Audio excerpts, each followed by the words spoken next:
வணக்கம் நேர்களே.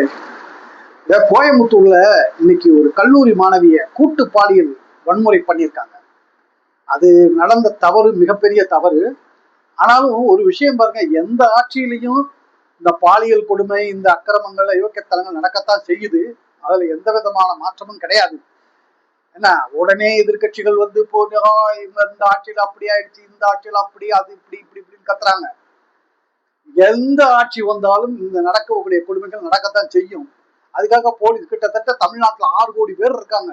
6 கோடி பேருக்கும் 6 கோடி போலீஸா போட முடியும்? ஒவ்வொருத்தர் வீட்டுக்கும் பின்னாடி என்ன நடக்குது, ஏது நடக்குதுன்னு என்ன கண்ணாடி வச்சு பார்த்துக்கிட்டே பின்னாடியே போக முடியும்? குற்றங்கள் நடக்குகிறது எந்த ஊர்லயும், எல்லா மாநிலத்தையும், எல்லா நாட்டிலையும் குற்றங்கள் நடப்பது என்பது உண்மை. அதை கண்டுபிடிச்சு தீர்வு கண்டாங்களாங்கிறது தான் மிகப்பெரிய கேள்வி.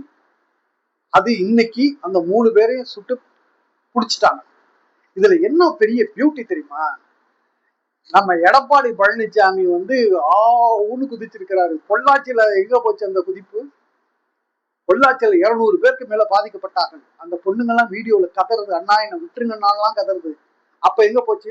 எதிர்கட்சிகள் போராட்டம் பண்ணதுக்கு அப்புறம் தான் 10 நாள் கழிச்சியே எஃப்ஐஆர் ஃபைல் பண்ணாங்க. எல்லாத்த விட விஜய்ங்கிற ஒரு ஆள் வந்து போலீஸ் பெண்களுக்கு பாதுகாப்பு இல்லை, போலீஸ் என்ன செய்யுது ஊன்று இருக்கிறாரு. 41 பேரை கரூர்ல கொன்னுட்டு நீ பெண்களுக்கு பாதுகாப்பு இல்லைன்னு பேசுறிய?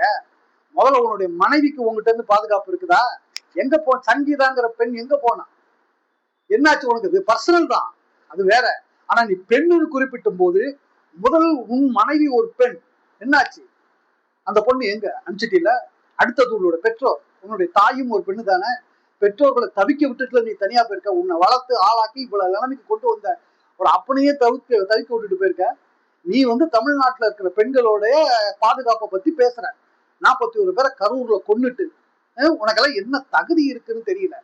ஆனா பாரு, நீ சொல்லலாம் சொல்லாட்டினாலும் அரசு மிக தெளிவாக அடுத்த நாளே கண்டுபிடிச்சு, எந்த தவறு நடந்தாலும் தவறு நடப்பது என்பது இயற்கை, அதற்கு தீர்வு காண்பது இந்த அரசு.